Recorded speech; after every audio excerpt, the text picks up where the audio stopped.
7 Tonight Show guests who arrived high as a kite. The Tonight Show's iconic blue curtain parts. Johnny Carson strides to his mark, delivers his monologue, and takes his seat behind the desk. For 30 years, this ritual played out with clockwork precision. Television's most dependable nightly comfort. But behind that well-oiled machine lurked a chaotic reality that viewers rarely glimpsed, the unpredictable, sometimes alarming state of the celebrities waiting nervously backstage. Johnny had a sixth sense about it the moment they walked out, revealed a former Tonight Show producer who worked with Carson throughout the 1970s. He could tell within seconds if someone was drunk, stoned, coked up, or worse. His eyes would get this certain look, part amusement, part "oh God, here we go."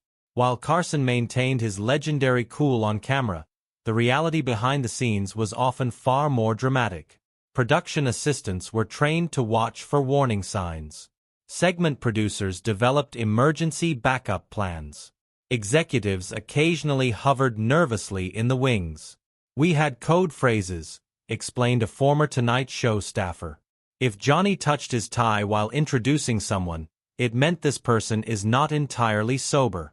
If he straightened his cards twice, it signaled the director to keep camera shots simple because our guest might be unpredictable. These subtle signals were part of an elaborate system developed over years to handle a situation viewers at home might never suspect. Major celebrities arriving at America's most prestigious talk show in states of significant chemical alteration. "The 70s were wild," admitted the former producer. "You'd have legitimate legends, Oscar winners, musical icons, literary giants showing up so impaired that they could barely remember their own names. Johnny somehow had to make it all look normal while essentially babysitting someone having an entirely different experience of reality." Most shocking was the story of the beloved cultural icon who arrived so obviously under the influence that NBC executives nearly pulled the plug mid-interview until Carson convinced them the audience thought it was all an elaborate comedy bit. Or the counterculture hero whose chemical assistance was so apparent that Carson later joked to his crew, "I think I got a contact high just sitting next to him. Let's order pizza for everyone." Today, we're uncovering the most infamous cases of celebrities who appeared on The Tonight Show while clearly under the influence and the remarkable ways Johnny Carson handled these unpredictable, sometimes career-defining moments. But first, we need to understand the unique pressures that drove so many stars to chemical courage before facing television's most watched and most powerful interviewer. Thank you for coming. Friday night. Yeah. Okay. The Green Room, where nerves met substances. The Tonight Show's Green Room, where guests waited before their appearances, witnessed more pre-show anxiety than perhaps any other space in television history. "People don't realize the pressure," explained a former Tonight Show talent coordinator. Carson wasn't just any interviewer. A good appearance could launch careers overnight. A bad one could haunt you for years. And unlike today's pre-ind, heavily prepped talk show segments, Johnny wanted genuine, unplanned conversation. That terrified a lot of people. This pressure created the perfect environment for chemical assistance. Whether alcohol from the always stocked Green Room bar, pills from private stashes, or substances brought by entourages who knew their famous employers needed something to take the edge off. The Green Room bar was legendary, recalled a staff member who worked on the show in the 1970s and 80s. Carson himself approved the selection. Top shelf, everything. The unofficial policy was that 1 drink was fine, 2 was pushing it, but enforcing that with major stars, good luck.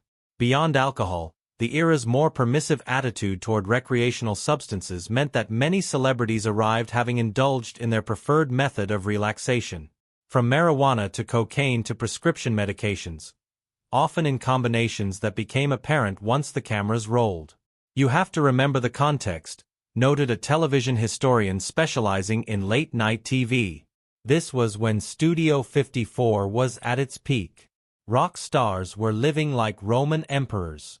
Even Wall Street was awash in cocaine. The Tonight Show didn't exist in a vacuum. It reflected the culture of its time, including the substance use that permeated entertainment." Carson himself was known to enjoy a drink, but was famously in control on air. This created an interesting dynamic when interviewing guests who weren't exercising the same restraint. John had this remarkable ability to modulate his approach based on a guest's state, explained his former producer. If someone was a little loose from drinks, he'd gently guide them through. If they were truly impaired, he'd simplify questions, help them along, and sometimes cut segments short while making it all seem natural.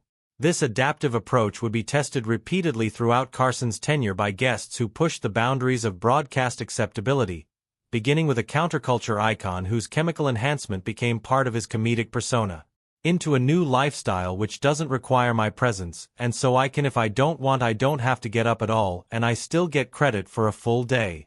George Carlin, the functioning stoner. George Carlin transformed from clean-cut comedian to counterculture hero during the early 1970s, growing his hair, changing his material, and embracing the era's drug culture. Changes reflected in his Tonight Show appearances. He riffed like a genius and grinned like a stoner. Remembered a camera operator who worked many of Carlin's Tonight Show segments. There was never any question. George wasn't hiding it. That slightly glazed look in his eyes was practically part of his brand by then. Carlin appeared on The Tonight Show over 130 times, establishing himself as one of Carson's most reliable and popular guests. Yet, despite this apparent approval, Carson never selected him as guest host, a distinction many other comedians received. Johnny enjoyed George enormously and respected his brilliance, explained a former Tonight Show writer. But he wouldn't let him guest host. The unspoken reason was reliability. Johnny knew George's lifestyle and wasn't confident he could handle the responsibility of running the show for 90 minutes. What made Carlin unique among our high-flying guests was his functionality.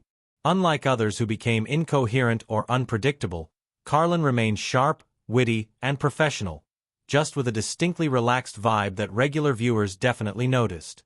Carlin was what we called a functioning herbalist, quipped a Tonight Show staffer who worked closely with guests. The weed didn't impair him. It was part of his creative process. He was still George Carlin, just the more mellow philosophical version. Carson's handling of Carlin revealed his pragmatic approach to the era's changing norms. While never explicitly acknowledging Carlin's state on air, Carson adapted his interview style, asking more open-ended questions that allowed Carlin's mind to wander in the fascinating, often hilarious directions that made him a counterculture hero. Johnny knew exactly what he was doing, noted the former producer. He tossed George a topic and then sit back, letting him riff. The results were often brilliant stream of consciousness monologues that wouldn't have happened if George had been entirely straight. Carlin himself later confirmed suspicions in his autobiography, writing, "Was I usually stoned during my Carson spots in the 70s? Of course I was. It was the 70s, and I was George Carlin. Do the math." While Carlin maintained his professional composure despite his chemical enhancement, our next subject demonstrated how quickly things could go sideways when a brilliant mind's substance use crossed the line from enhancement to impairment. "My friend, thank you. They all mean it. You know it that I don't know where to start. I don't. First of all, how you feeling?" "I feel Richard Pryor, comedy's raw nerve exposed." If Carlin represented functional cannabis use, Richard Pryor embodied something more volatile. A genius comedian whose substance issues sometimes pushed Tonight Show appearances from brilliant to concerning in the blink of an eye.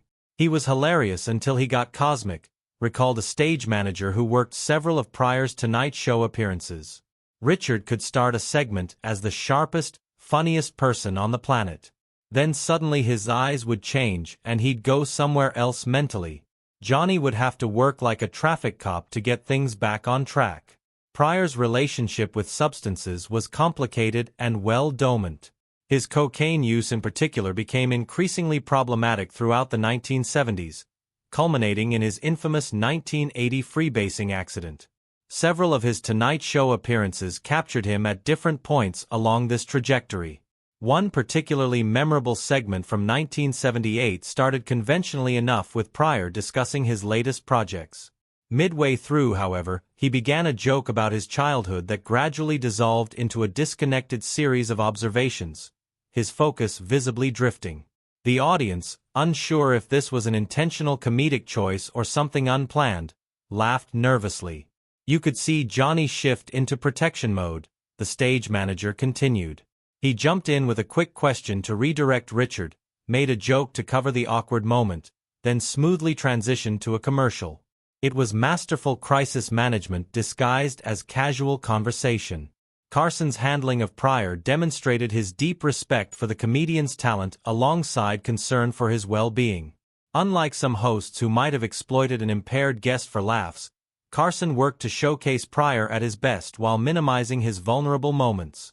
Johnny genuinely loved Richard's genius, explained a former NBC executive familiar with their relationship. He wasn't judgmental about the substances. That wasn't Carson's style, but he worried about Richard's self-destructing.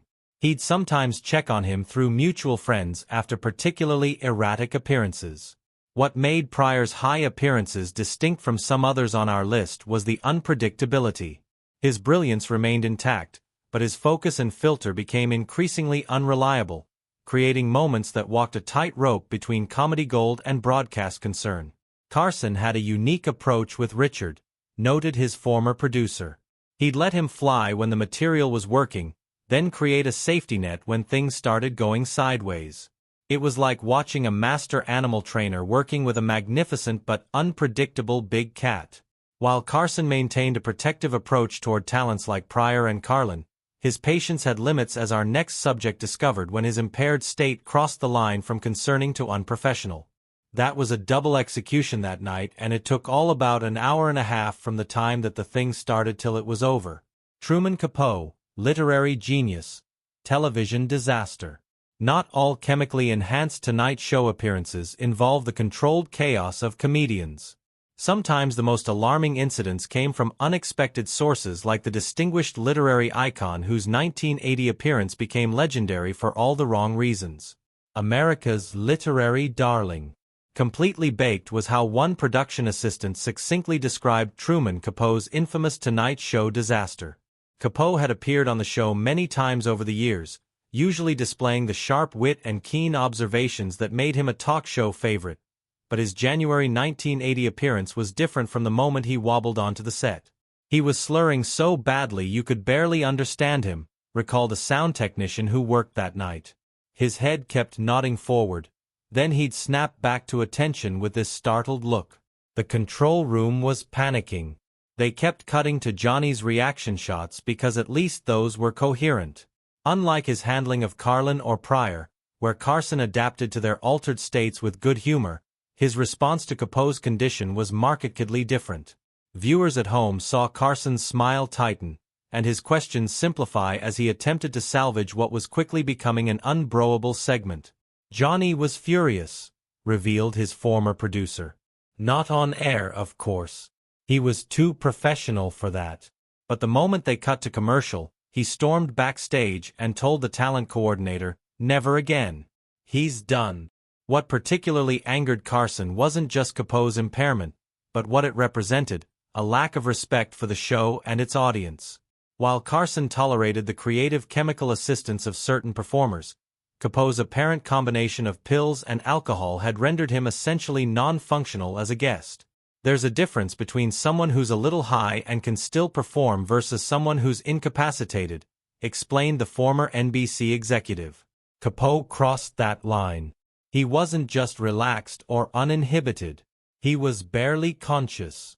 The Capote incident led to tighter backstage monitoring of guests' conditions before they went on air.